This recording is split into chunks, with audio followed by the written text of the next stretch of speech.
Tulog na tulog ang baby. Nakadalawang breakfast yan.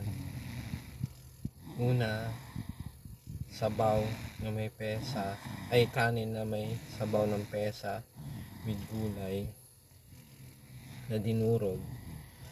Tapos pag alis namin, humingi ng chicken, isang kanin ulit.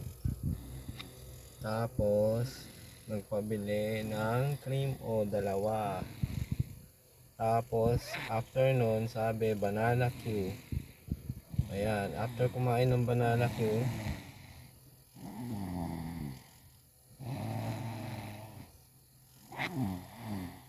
may hilig pa. Naka-seatbelt siyang kanina. Tinanggal ko na lang. Gumising tapos tulog, baksak, saka busugan.